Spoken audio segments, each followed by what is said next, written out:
The Dauntless landed at the main Villani settlement as the sun set over Kepler 442b. Captain Kim Tae-ho walked down the loading ramp with his crew, carrying weapons and supplies.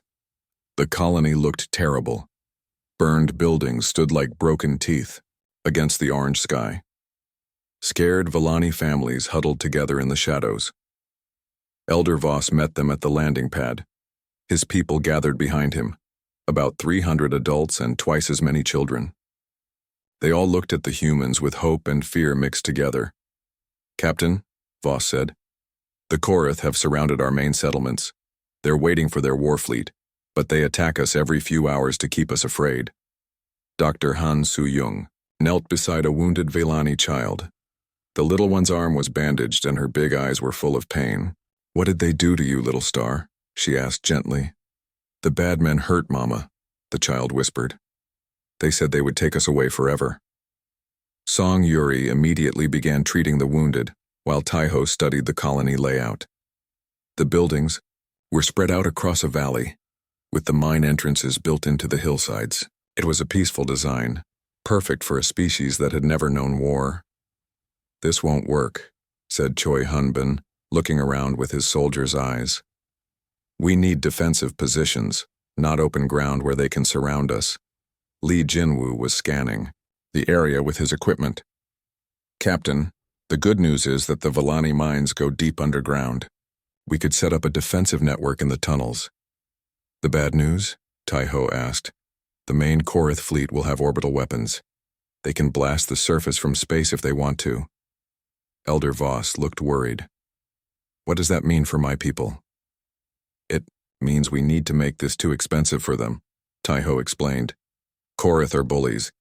They like easy fights where they can take slaves without losing many warriors. If we make them pay a high price, they might look for easier targets."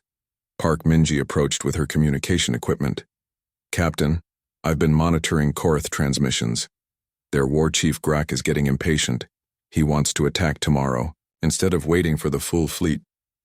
"How many Korath are on the surface now?" "About 600 spread across 3 camps. They have heavy weapons and combat armor, but they're overconfident.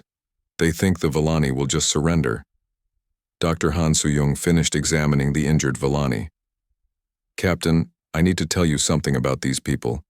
They literally cannot harm other living beings. It's not just their culture, it's biological. Their nervous systems shut down if they try to hurt someone." Tae-ho frowned. "Then how can they help defend themselves?" "Their bioelectric fields can affect machines and electronics. If we can find a way to use that ability..." Elder Voss stepped forward. "Captain Tae-ho, my people are willing to try. We cannot fight like warriors, but we can help in other ways. Show me what you can do." Voss walked to a damaged mining robot. He placed his hands on its metal surface and closed his eyes. Blue sparks danced between his fingers and the machine. Suddenly, the robot's lights came on and it began moving again. "We can repair electronic devices by channeling our energy into them," Voss explained. "We can also overload systems if we focus our power together." Hyunbin's eyes lit up. "Captain, if they can disable Korath weapons and vehicles..." "Exactly what I was thinking."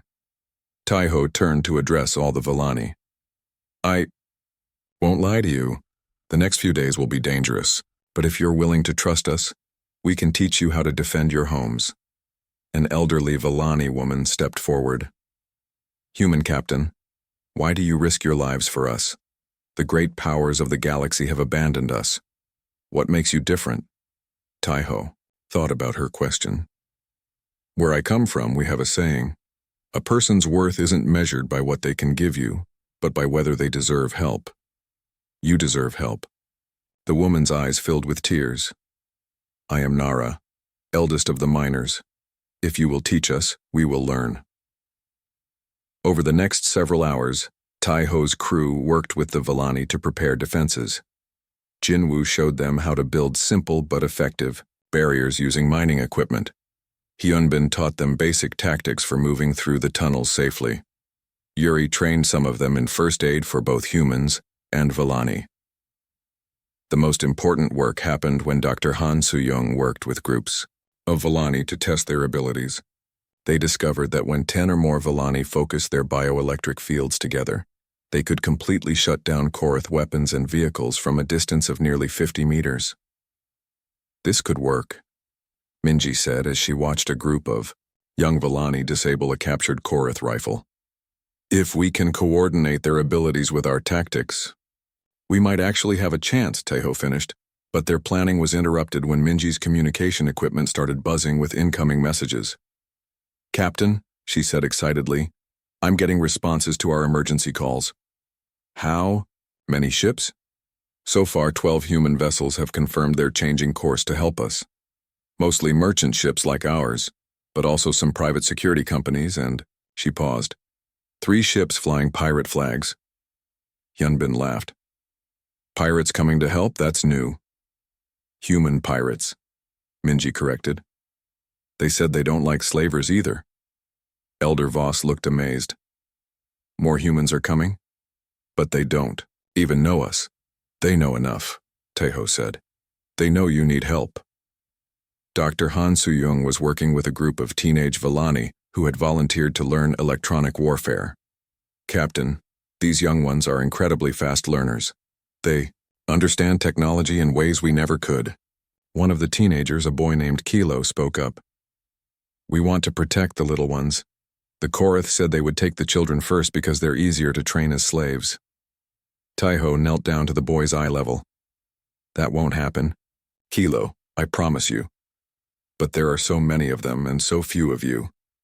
Numbers don't always win battles. Sometimes caring more about the fight makes the difference. As night fell, the humans and Villani worked together to prepare for the coming attack. In the tunnels, they set up communication networks and supply stations.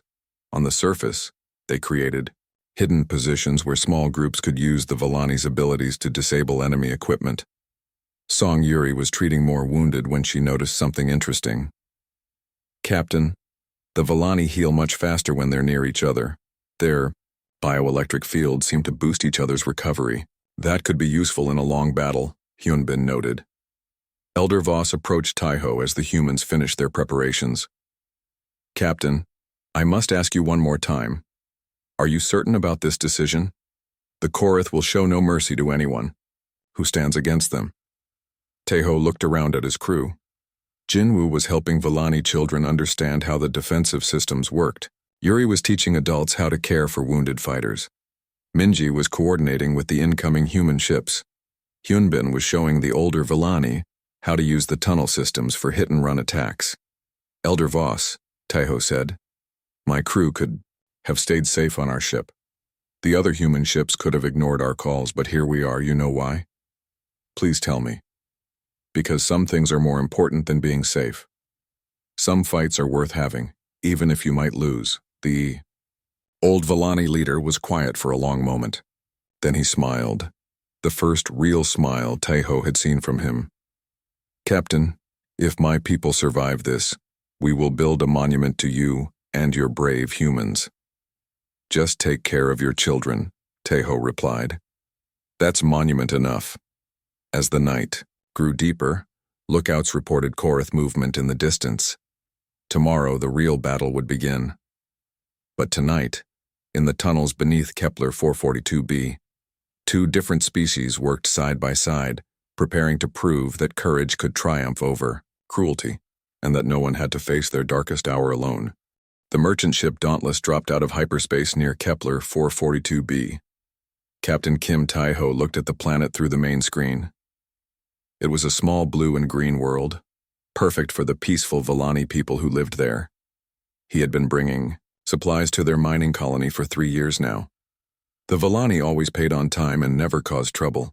Something's wrong, said Park Minji from her communication station. Her fingers moved quickly over the controls. I'm getting distress signals from the colony. Multiple ships in orbit that don't match Villani designs. Taeho frowned. He walked to Minji's station and looked at her screen. Red dots showed unknown ships circling the planet like hungry wolves. Can you identify them? Running scans now, said Lee Jinwoo from the engineering station. His voice was tense. Captain, those are Korath raiders. At least 20 ships. The colony doesn't stand a chance. Everyone on the bridge fell silent. The Korath were known throughout the galaxy as savage pirates who enslaved entire populations.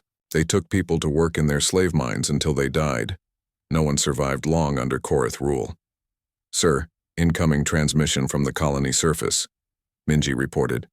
"Put it through." The screen flickered and showed Elder Voss, the leader of the Villani colony. His blue skin was pale with fear and his large eyes looked desperate. Behind him, smoke rose from damaged buildings. "Captain Tejo, thank the stars you're here," Voss said. His voice shook. "The Korath attacked us 3 days ago. They want to enslave my people. We sent emergency calls to the Galactic Council, to the Zenthari Empire, to everyone. But no one is coming to help us." Tejo's hands tightened into fists. "What do you mean no one is coming?" "The Council said our world has no strategic value. The Zenthari said they cannot spare ships for a mining colony. Even the Altarian Republic, who we thought were our friends, refused to help. They all said the same thing: we are not worth saving." Dr. Han Soo-young, who was studying Villani culture, stepped forward. "Elder Voss, how many of your people are left?" "About 8,000. We're hiding in the underground mines, but the Korath are getting closer. Their leader, War Chief Grak, gave us an ultimatum: surrender in 3 days or he will kill half of us as an example to the rest." Choi Hyun Bin, the security chief, checked his weapons. "How many Korath are down there?" "Maybe 500 on the surface. But their main fleet will arrive soon. 50 more ships with thousands of warriors."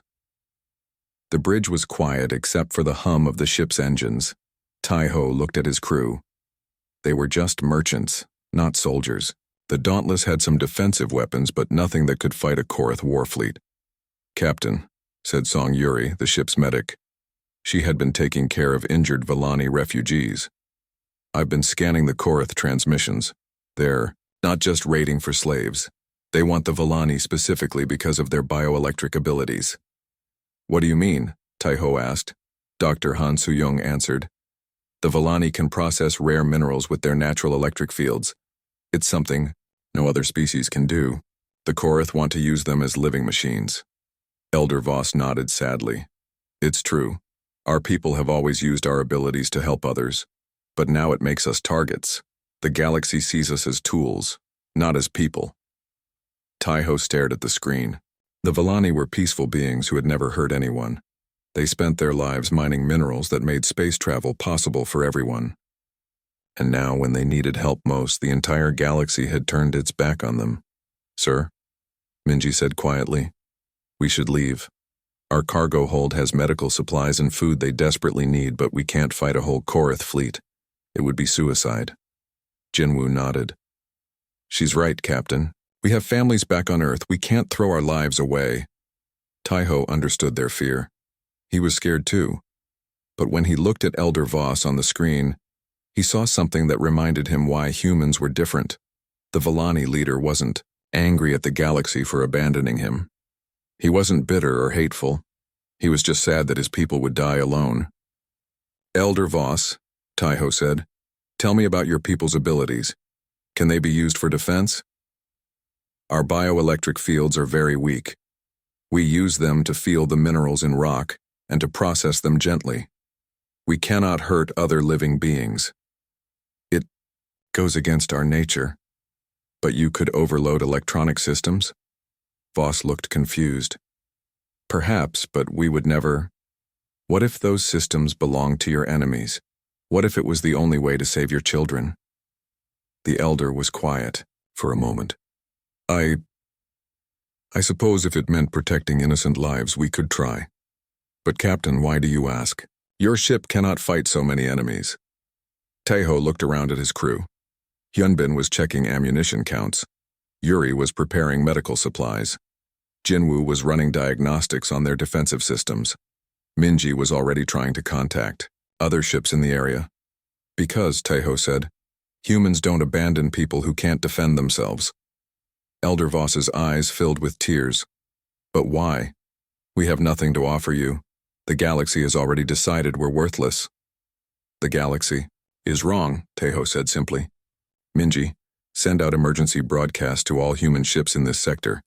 Tell them we have a situation here." Sir, that could take hours to reach anyone, and even longer for them to arrive. Then we hold the line until they get here. Dr. Han. Soo-young stepped forward. Captain, I've been living with the Villani for months. They're good people. They don't deserve this. Hyunbin checked his rifle. Besides, someone needs to teach these Korath bullies a lesson. Song Yuri smiled. I didn't become a medic to watch innocent people die. Jinwoo sighed but started preparing the ship's weapon systems.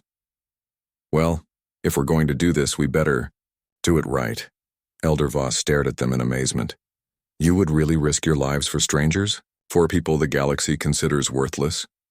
You're not worthless, Taiho said. And you're not strangers anymore. You're people who need help, and that's enough for us. The old Villani leader bowed his head. I have lived for 200 years, but I have never met beings like you. If we survive this, my people will never forget what you've done. We'll survive, Taiho promised. Minji, what's the status on those emergency calls? Sent to every human ship within 50 light years. I also contacted Earth Command, but they can't officially help without starting a diplomatic incident. Unofficially? Minji smiled. I may have mentioned that we're facing overwhelming odds trying to protect innocent civilians from slavers. Good. Jinwoo, how long before the main Korath fleet arrives? 3 days, sir. Maybe less if they decide to move faster. Taiho nodded. Then we have 3 days to turn 8,000 peaceful miners into a force that can hold off the most feared raiders in the galaxy. He looked back at Elder Voss. Are you ready to learn how humans fight? The Villani elder straightened his shoulders. We are ready to learn, Captain. For our children, we are ready to try anything. As the Dauntless moved toward the planet, Taiho felt the weight of his decision. They were one small ship against an entire raider fleet. The odds were impossible, but sometimes doing what's right mattered more than doing what's smart. Behind them, in the depths of space, the first human response. Ships were already changing course toward Kepler 442b. 6 months after the battle at Kepler 442b, the small mining colony had become the most important world in human space. Chief Engineer Bei Junsu walked through the new research facility, amazed at what humans and Villani had built together. The energy output is incredible, he told Dr. Han Soo-young as they watched Villani technicians work with human engineers. One Villani energy cell can power a colony ship for months. It's not just about the energy, Dr. Han replied, making notes on her tablet. The Villani approach to technology is completely different from ours. They think of machines as living partners, not just tools. In the 6 months since the alliance began, human colonies throughout the sector had become energy independent. Villani bioelectric technology didn't just produce power. It created clean, renewable energy that worked in harmony with local ecosystems. But the partnership went both ways. Humans had taught the Villani about defensive systems, interstellar, communication, and most importantly, how to value their own worth. The once timid miners now stood proud as equal partners in galactic civilization. Elder Voss, looking healthier than he had in years, approached Bei and Dr. Han. The Council of Clans has reached a decision about the new Defense Pact proposals. 23 minor species had requested to join what the galaxy was calling the Kepler Alliance. Each one had similar stories, abandoned by major powers when they needed help most, now seeking the mutual protection that humans and Villani offered. What did they decide? Dr. Han asked. We will accept all applications, but with conditions. Every member species must pledge to help defend the others, regardless of their own risk. And every member must treat the others as true equals, not as resources to exploit. The old Villani leader smiled. My people have learned much from humans about standing up for what is right. We will not make alliances with those who see us as tools. Their conversation was interrupted by Park Minji's voice over the communication system. Priority alert. Zenthari battle fleet detected at the edge of the system. 50 ships, including 3 dreadnoughts. Bei felt his stomach drop. That's twice the size of the Korath fleet we fought before. They rushed to the command center, where Captain Kim Taiho was coordinating with Admiral Oh Sang-hoon, the new commander of the combined human Villani defense force. The main screen showed the approaching enemy ships in frightening detail. "They're not trying to hide," Admiral O observed. "This is meant to be a demonstration." Captain Shin Mina, who had been running reconnaissance missions in the outer system, appeared on the communication screen. "Admiral, I've been monitoring Zenthari transmissions. They're not just here for Kepler 442b. They want to end the alliance before it spreads further." "What do you mean?" Taiho asked.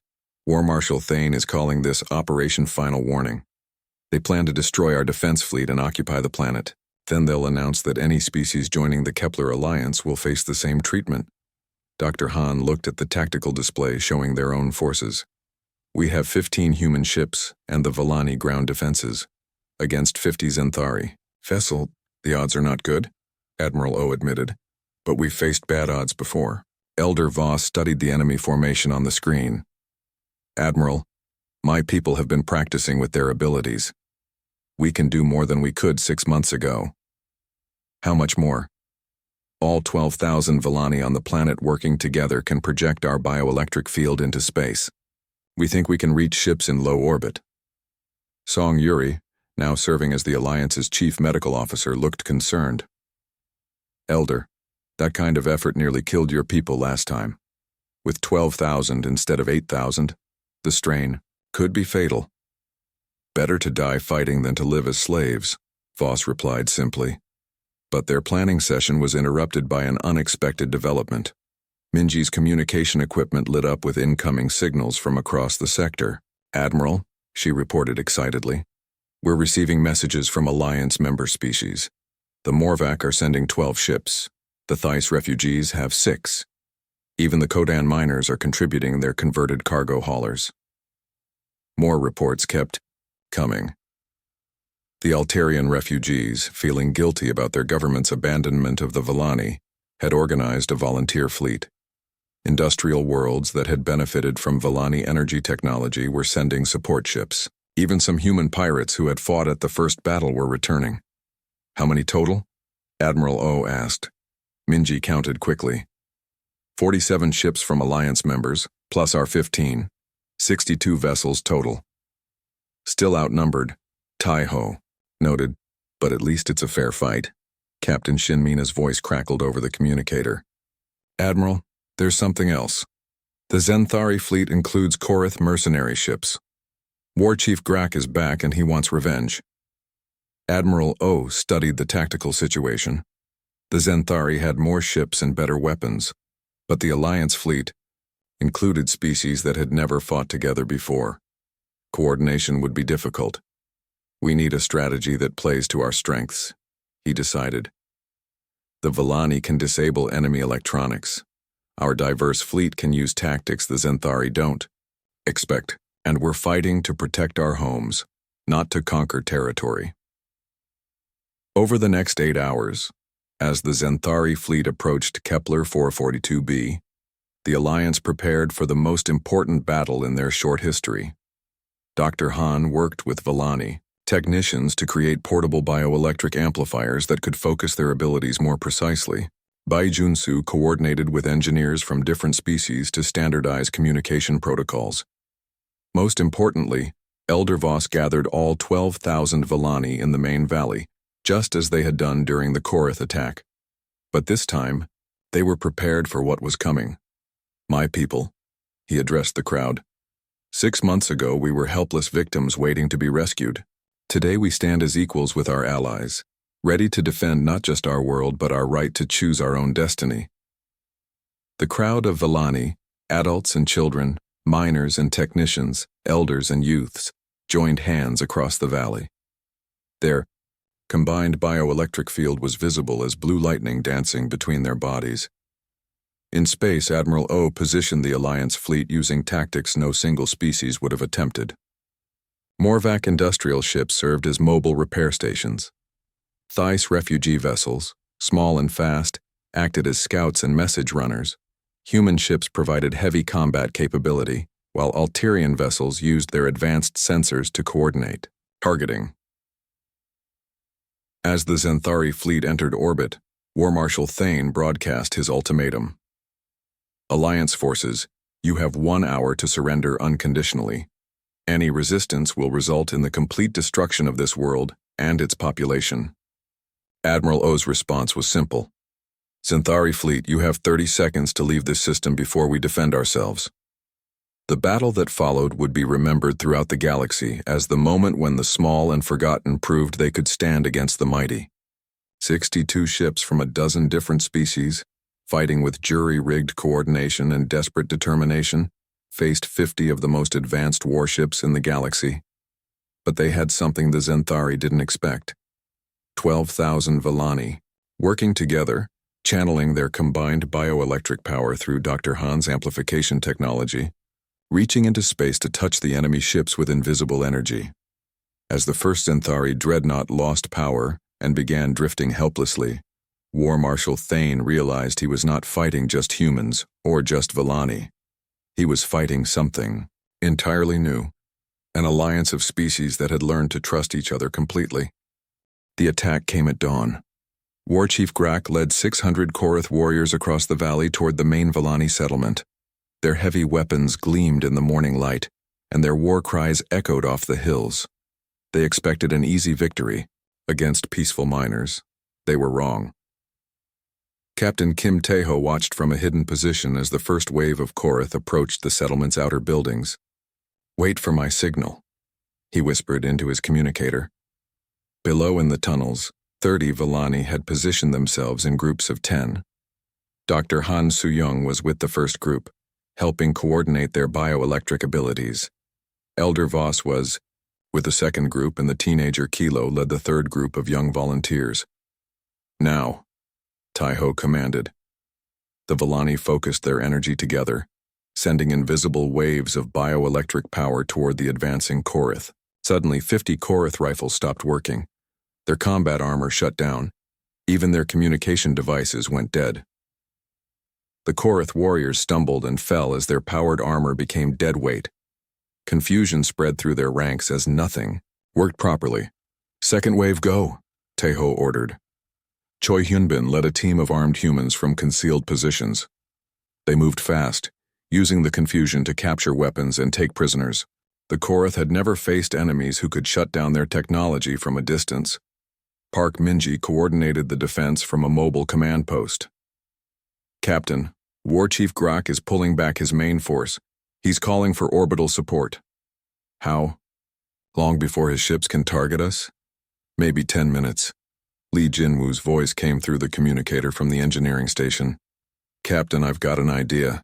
The asteroid field around this planet has a lot of metal ore. If we can get the Villani to charge those asteroids with their bioelectric fields, they become giant electromagnetic pulse weapons," Tae-ho finished. "Brilliant. Can it work?" "The Villani would need to work together, all of them at once, and we'd need to position them near the surface when the Korath ships come into orbit." Dr. Han Soo-young was already explaining the plan to Elder Voss. "It's dangerous," she warned.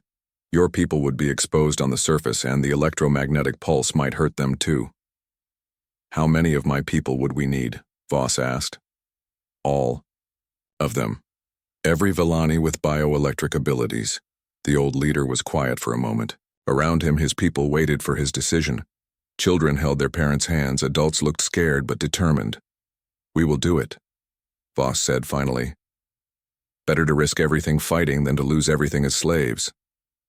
As the Korath regrouped for another attack, the humans and Villani prepared for the most dangerous part of their plan.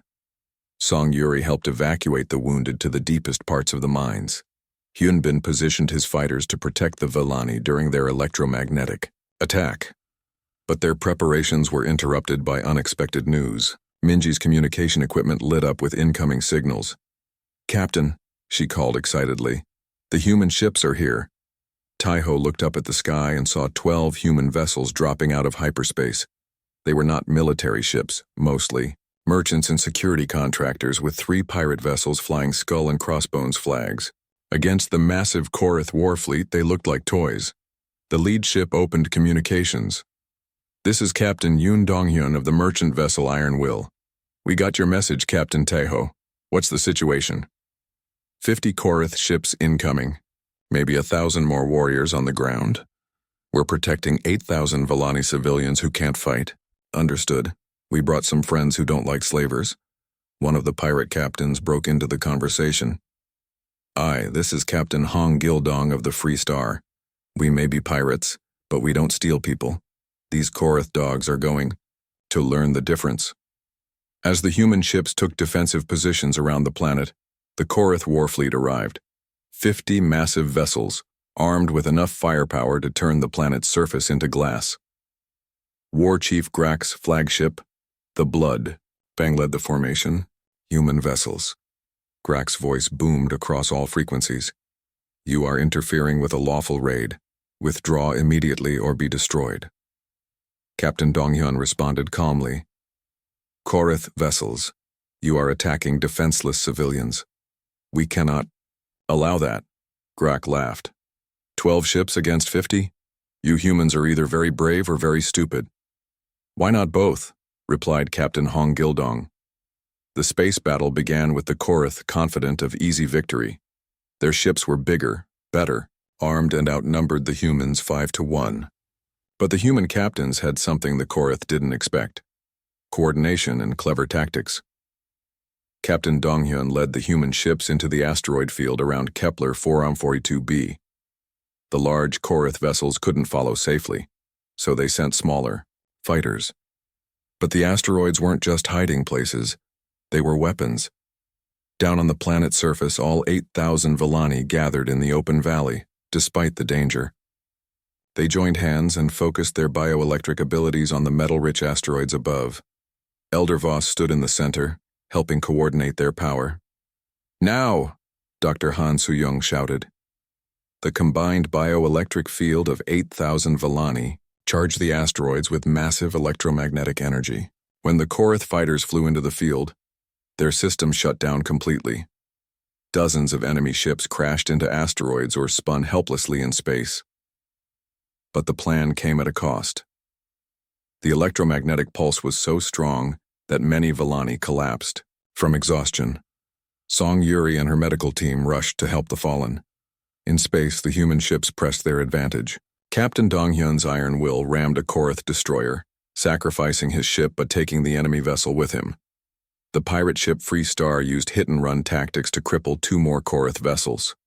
War Chief Grak grew angry as his easy raid turned into a costly battle. All ships target the planet's surface, kill them all.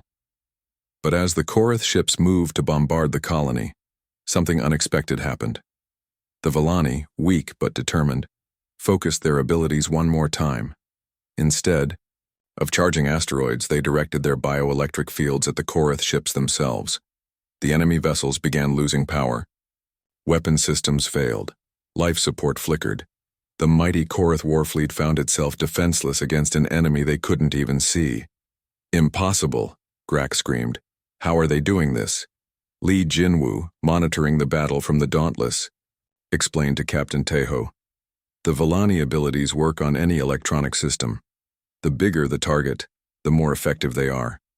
Those massive Korath ships are perfect targets. With their fleet crippled, the remaining Korath faced a choice. Stay and die or retreat in shame.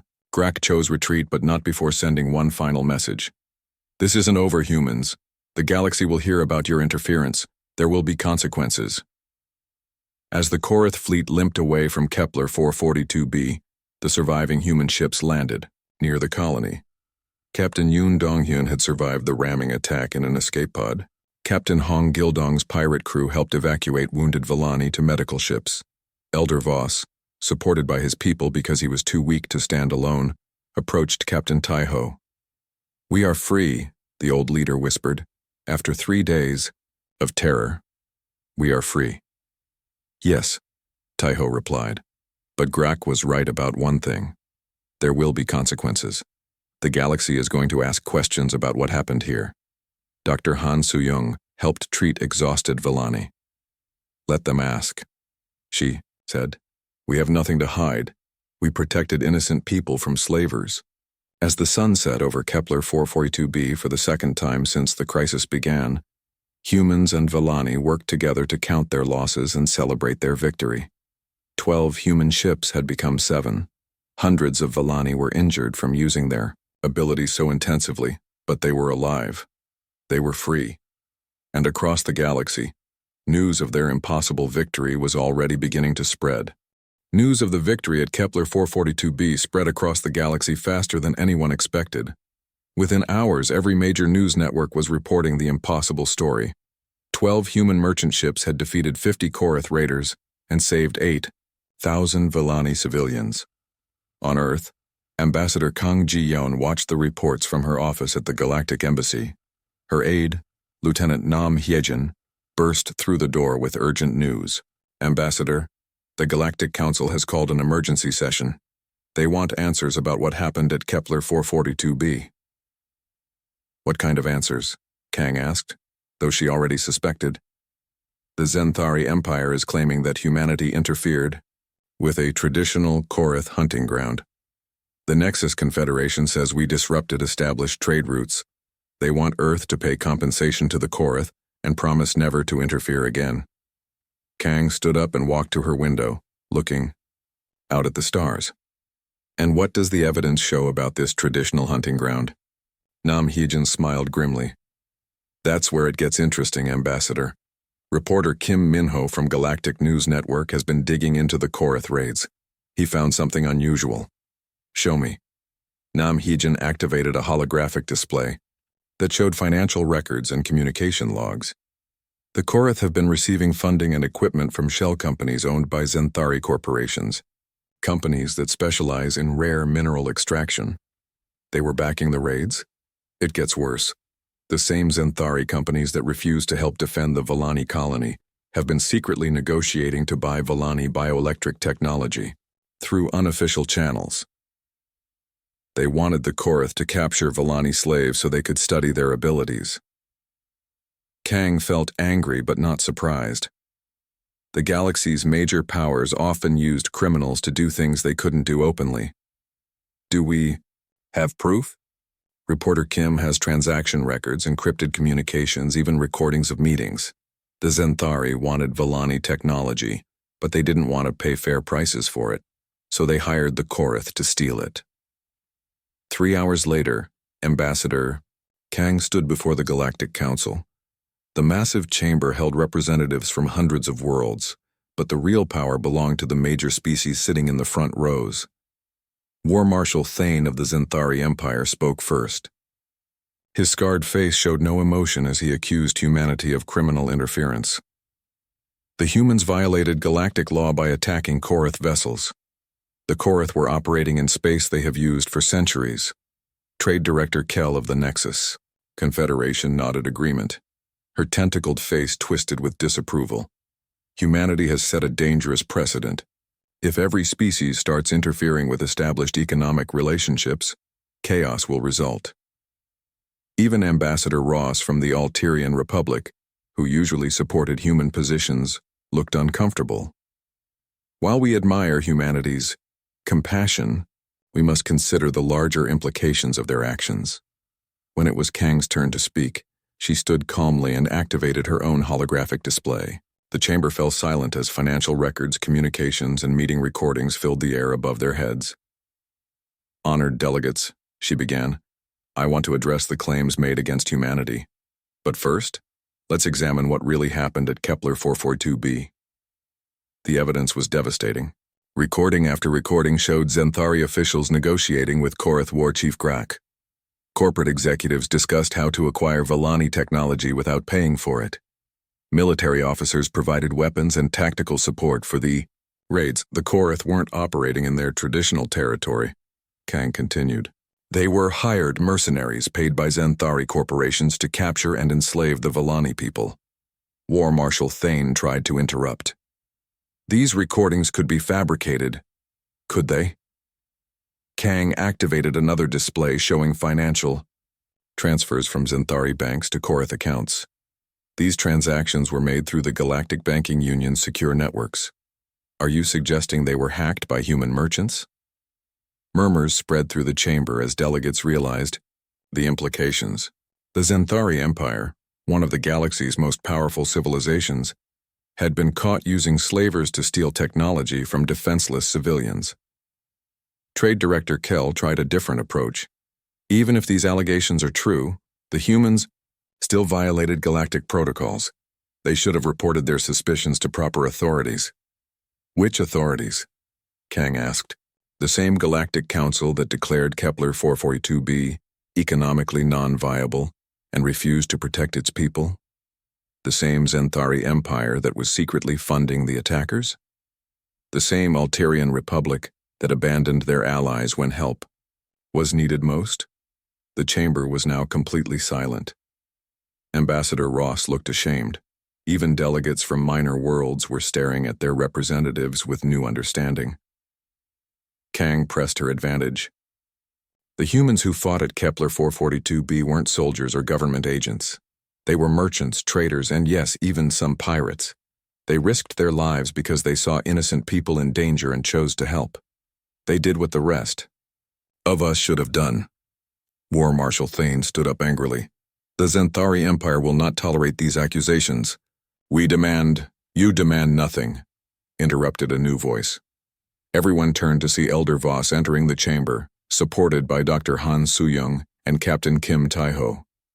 The old Villani leader looked weak, but determined as he approached the speaking platform. I am Voss of the Villani people, he said, his voice carrying clearly through the chamber's amplification systems. I came here to tell you what really happened on my world. For the next 30 minutes, Elder Voss described the 3 days of terror his people had endured. He spoke of children hiding in mine tunnels while Korath raiders hunted them. He told of messages sent to every major power in the galaxy, begging for help that never came. And then, Voss continued, 12 human ships arrived, not government vessels or military fleets, just ordinary people who heard that children were in danger and decided to help. They asked for nothing in return. They risked everything for strangers they had never met. The elder's voice grew stronger as he spoke. The humans taught us to defend ourselves. They showed us how our natural abilities could protect our families. And when the battle was over, they stayed to help us rebuild. They treated us as equals, not as resources to be exploited. Dr. Han Soo-young stepped forward with a datapad. Honored delegates, I've spent months studying Villani culture and abilities. What I've learned will revolutionize energy production. Throughout the galaxy, the Villani could help solve power shortages on thousands of worlds. But, she continued, looking directly at the Zenthari and Nexus representatives, they will only share this technology with species that treat them as partners, not as slaves or resources. Elder Voss nodded. My people have made a decision. We are withdrawing from all treaties and trade agreements with species that abandoned us. From now on, Kepler 442b will work exclusively with humanity. The announcement sent shockwaves through the chamber. The Villani possessed unique abilities that could transform galactic civilization, and they were offering to share them with only one species. Trade Director Kell stood up quickly. Elder Voss, surely you don't mean to punish everyone for the actions of a few? A few? Voss's eyes flashed with rare anger. Every government in this chamber received our calls for help. Every one of you chose to ignore us. The humans were the only ones who answered. As the session ended, delegates from minor worlds began approaching the human representatives. The ambassador from the Morvac Industrial Confederation spoke first. Ambassador Kang, the Morvac people have faced similar raids. Could we discuss mutual defense agreements? Similar requests came from the Thys refugees, the Kodan miners, and dozens of other small civilizations that the major powers usually ignored. Captain Tae-ho found himself surrounded by delegates wanting to know more about human defensive tactics. Dr. Han Soo-young was bombarded with questions about Villani technology. Elder Voss, despite his exhaustion, patiently explained his people's decision to trust humanity. But the most important conversation happened in a quiet corridor, where Ambassador Kang met privately with representatives from several minor worlds. We're tired of being abandoned when crises happen, said the Altarian refugee leader. The major powers only help us when it benefits them. What are you suggesting? Kang asked. A new alliance. Not based on economic power or military strength, but on mutual protection. Species that promise to help each other when help is needed most. As the delegates left the Galactic Council chambers, it was clear that something fundamental had changed. The battle at Kepler 442b hadn't just saved one colony. It had shown the galaxy's forgotten peoples that they didn't have to face their problems alone. The major powers still controlled most of the galaxy's resources and military might, but they no longer controlled hope. The final battle for Kepler 442b lasted 18 hours. Admiral Oh Sang-hoon watched from the command bridge as the combined Alliance fleet fought with coordination that amazed even him. Species that had been strangers 6 months ago now moved, together like parts of a single organism. Morvac repair ship Builder's Pride to Thyse Scout Swiftwing came over the communications. "We're sending emergency power cells to your position." Alterian sensor ship Farsight to Human Destroyer Thunder followed another message. "Enemy dreadnought has a weak point in its port armor. Coordinates transmitted." But the most important coordination happened on the planet's surface, where 12,000 Villani maintained their bioelectric field for nearly 20 hours straight. Elder Voss, now too weak to stand without support, continued directing their combined power against the Zenthari fleet. "How are they doing this?" War Marshal Thane demanded as another of his ships lost power and began drifting. "Our intelligence said the Villani could only affect nearby electronics." His aide checked the tactical reports. "Sir, they appear to be using some kind of amplification technology. Our ships are losing power from ranges we thought impossible." What Thane didn't understand was that Dr. Han Soo-young's amplifiers weren't just making the Villani abilities stronger. They were helping 12,000 individuals work as one mind, one purpose, one unstoppable force. The tide of battle began to turn when Captain Eugenia, commanding a small human courier ship, managed to reach the Zenthari flagship with a special cargo, complete records of the secret negotiations between Zenthari corporations and the Korath raiders. "War Marshal Thane," she broadcast on all frequencies, "the galaxy is watching this battle. They're about to learn that your honorable empire hired slavers to capture innocent civilians." As the evidence spread across galactic communication networks, something unprecedented happened. Zenthari officers aboard the smaller ships began refusing to fight.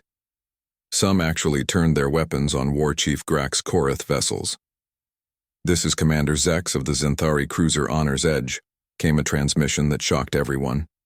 "My crew refuses to fight alongside slave traders. We are withdrawing from this battle." 3 more Zenthari ships followed the Honor's Edge out of the battle zone. The iron discipline of the Zenthari military was cracking as officers learned the truth about their mission. But War Marshal Thane was not finished. His personal dreadnought, the Dominion, moved toward the planet with weapons charging for orbital bombardment. "If I cannot have this world," he broadcast, "then no one will." That's when the real miracle happened. Ships began arriving from across the galaxy. Not government fleets or corporate security forces, but individual vessels from dozens of species. The peaceful Geelon brought medical ships to treat the wounded. The industrial Kelthan arrived with construction ships to help rebuild.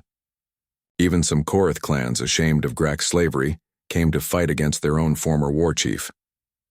"This is impossible," Thane whispered, as his tactical display showed more than 200 ships surrounding his fleet. "How did they organize this so quickly?" Captain Kim Tae-ho, now commanding the Alliance coordination ship, answered him. "They didn't organize, Marshal. They just came because it was the right thing to do."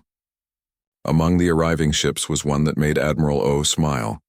The merchant vessel Far Horizon, commanded by Captain Young Hana, carrying relief supplies donated by colonies throughout human space. "Sorry we're late," Captain Young broadcast. "We had to make a few stops to pick up some friends." The friends turned out to be volunteer crews from nearly every species in the galaxy. Engineers, medics, technicians, and yes, even some soldiers who couldn't stand by while innocents were threatened. Faced with overwhelming numbers and his own officers' rebellion, War Marshal Thane finally ordered retreat. But War Chief Grak, mad with rage at his repeated defeats, refused to withdraw. "Korath warriors, do not run," he screamed, ordering his ships to attack the planet directly. That's when the Villani showed the galaxy something beautiful. Instead of using their bioelectric abilities to attack, they channeled their power into the planet's magnetic field, creating a shimmering aurora that protected the surface from Grak's weapons. The sight of 12,000 peaceful beings protecting their world with living light broke something in the watching galaxy. Even hardened warriors found themselves moved by the Volani's refusal to abandon their principles, even in war. One by one, Grak's own officers mutinied. The great war chief found himself alone on his flagship, raging at enemies who would not hate him back. The battle ended not with a great explosion, but with Grak's surrender and the arrival of Galactic Council peacekeepers, finally coming to investigate the situation they should have prevented months ago. As the various fleets began organizing rescue and relief operations, something historic happened on the planet's surface. Representatives from 47 species gathered in the same valley where the Volani had made their stand. Elder Voss, supported by Dr. Han Soo-young, and barely conscious from exhaustion, addressed the crowd. "Friends from across the galaxy, you came when we needed you most. Not because your governments ordered it, not because you had treaties requiring it, but because you chose to help." Ambassador Kang Jion stepped forward with a document that would change galactic history. "We propose the formation of the Cooperative Defense League. Not another government or empire, but a promise. A promise that no member species will face destruction alone. A promise that we will help each other, regardless of the cost." The signing ceremony took place under Kepler 442b's Aurora, with representatives from species that had never met before adding their names to the charter. The peaceful Jalon signed next to reformed Korath clans. Human pirates stood beside Altarian refugees. Industrial Morvac engineers worked with nomadic Thys wanderers. Captain Kim Tae-ho, now promoted to Admiral of the League's first joint fleet, gave the closing address. "6 months ago, we came here to deliver supplies to a mining colony. We found people in trouble and we helped, that's all. But sometimes doing the right thing in a small way can change everything." Dr. Han Soo-young, exhausted but happy, added her thoughts. "The major powers told us the Volani weren't worth saving. They were wrong. Every person is worth saving. Every species deserves the chance to choose its own destiny." As the ceremony ended, work began immediately on the League's first major project, establishing rapid response fleets that could reach any member world within days of a crisis. The Volani provided energy technology. Humans contributed tactical expertise. The Morvac offered construction capabilities. Other species added their own unique strengths. But the most important contribution came from the League's newest and smallest member, a group of Korath clans who had rejected their species' raiding culture. "We want to prove that Korath can protect instead of destroy," said their leader, a young warrior named Kek who had fought alongside Grak before learning better. "We want to be guardians, not predators." The galaxy's major powers watched these developments with growing alarm. The Xanthari Empire faced internal rebellion as more officers refused to serve alongside slavers. The Nexus Confederation lost trade contracts as species chose to work with League members instead. Even the Altarian Republic struggled with guilt over their abandonment of former allies. But in the Cooperative Defense League, something new was growing. Species that had been considered minor or worthless were discovering their own strength when they worked together. The League's motto, suggested by a young Volani named Kilo, became known throughout the galaxy: "No one stands alone." 1 year after the first Korath attack on Kepler 442b, Admiral Kim Tae-ho stood in the command center of the League's new headquarters, built into the asteroid field where the original battle had taken place. Through the transparent walls, he could see ships from dozens of species working together on patrol missions, research projects, and rescue operations. Captain Eugenia, now his deputy commander, joined him at the observation deck. "Hard to believe it all started with one supply run," she said. "Did it start there?" Tae-ho wondered aloud. "Or did it start the moment someone decided that every life has value, regardless of what others think it's worth?" Elder Voss, walking slowly but without assistance now, approached them with news from the latest council session. "The League has received 43 new applications for membership," he reported, including 3 from species inside Xanthari territory. As they watched League ships depart on missions to help species across the galaxy, all 3 leaders knew they had witnessed something rare in history: the moment when the small and forgotten discovered they were neither small nor forgotten as long as they had each other. The galaxy had left them to die, but humanity had stood by their side, and now, together, they were writing a new chapter in the story of civilization, one where compassion conquered cruelty, and where no one ever had to face the darkness alone.